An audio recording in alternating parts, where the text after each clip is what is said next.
refleksi dulu, bagaimana perasaannya sudah diobservasi. Alhamdulillah lega, walaupun tidak berjalan sesuai. Oh iya, tidak sesuai itu kan karena memang tadi faktornya tadi kita terlambat masuk, seandainya tadi akan lebih baik. Kemudian tadi itu masih harus perlu waktu sebenarnya toh. Nah, cemberut nih, jadi alhamdulillah tadi itu yang saya suka tadi kita bukan penguatan ke bawah. Memang kita harus seperti ini. Nah, ada waktu yang ditentukan, meskipun memang tadi kesalahannya teknis ya atau waktu yang kurang, itu yang bagus untuk kemudian kita kasih lagi kesempatan kita apa yang kita Ya kelebihannya bisa pakai anak bisa membuat langsung alat jadi langsung mereka eksekusi berdasarkan hal yang real gitu. Kalau kekurangan ya kekurangan masih ya, ini kita lihat dari observasinya. Yang pertama kan tentang kelas sudah bagus sekali tadi kita tanyakan bagaimana anak-anak mau mengungkapkan apa yang menjadi kesepakatannya supaya mereka tidak langgar toh. Kemudian pertanyaan kedua ini mendukung kesepakatan kelas, ini juga sudah bagus karena selalu memberikan kesempatan untuk menjawab pertanyaan-pertanyaan dari kita tentang materi, kemudian memberikan apresiasi dari diri yang menjadi pertanyaan itu sudah bisa bilang penguatan positif. Dan yang di sini masih senantiasa menstabilkan kelas dengan selalu aja yang fokus. Kalau sudah tidak ada lagi kita lihat, ayo coba fokus dulu, kasihkan itu gitu supaya kemudian sampai dengan akhir tidak ada prostitusi, karena memang kita pandai untuk menstabilkan kelas ini supaya anak-anak itu tetap fokus. Hanya saja tadi yang ada sedikit itu tugas, kalau umpamanya kita mau kasih scaffolding atau bantuan kepada anak-anak, dia kan ada anak-anak yang kalau mereka membutuhkan nanti kita yang ada seperti ini, nah seperti ini dia kan akan temukan. Ini namanya proses pembelajaran mereka.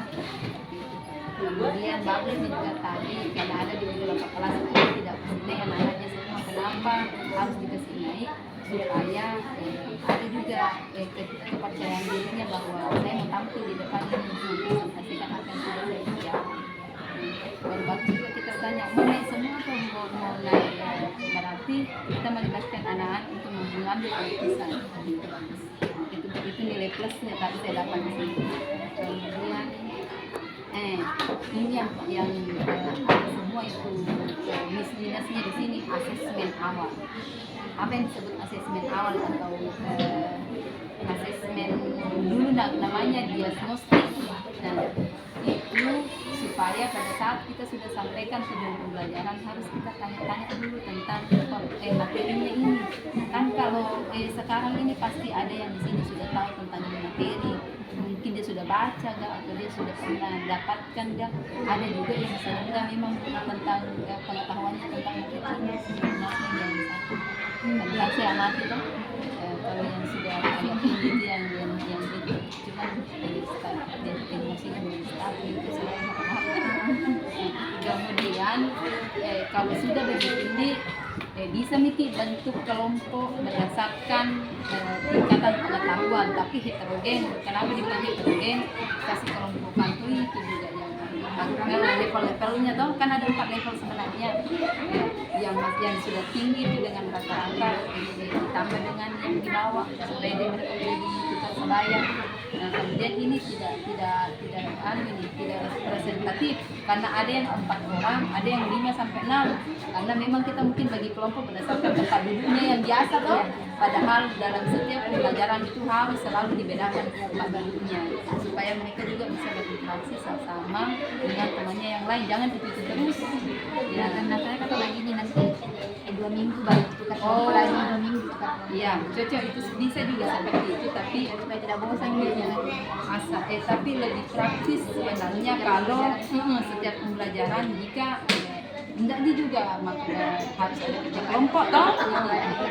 Iya, tapi dilihat dari asesmen awalnya juga kembali tuh maka dari yang mana yang sudah tahu tentang pelajaran supaya gampang gitu. Tapi aktif lah. Nah ini tulisannya sebenarnya kayak ini itu saja nih, secara keseluruhan bagus dan mantap. Pembelajarannya sudah, kalau seperti ini yang kita lakukan, anak-anak akan cepat siap dan cepat bisa menguasai materi. Apalagi yang seperti ini nih anak-anak. Kemudian buatkan nih pertanyaan-pertanyaan kritis tentang materi, baru kaitkan dengan kehidupan sehari-hari. Karena ini kan selalu ada dengan nanti dengan kehidupan sehari-hari. Umpamanya tanya, mungkin bisa nanti, oh masih apa ketigannya ini? Mengenal saja di? Mengenal dan membuat. Oh mengenal dan membuat. Iya, jangan bagus. Berarti kita ingatkan lagi bahwa apa yang ada di lingkungan rumahnya atau sekolahnya yang seperti modelnya ini. Tahu? Nah, berarti berapa sisi-sisinya yang bisa supaya bisa terbentuk seperti ini. Atau ada bangunan-bangunan yang lain yang bentuk balok yang mereka bisa pikirkan dan lagi untuk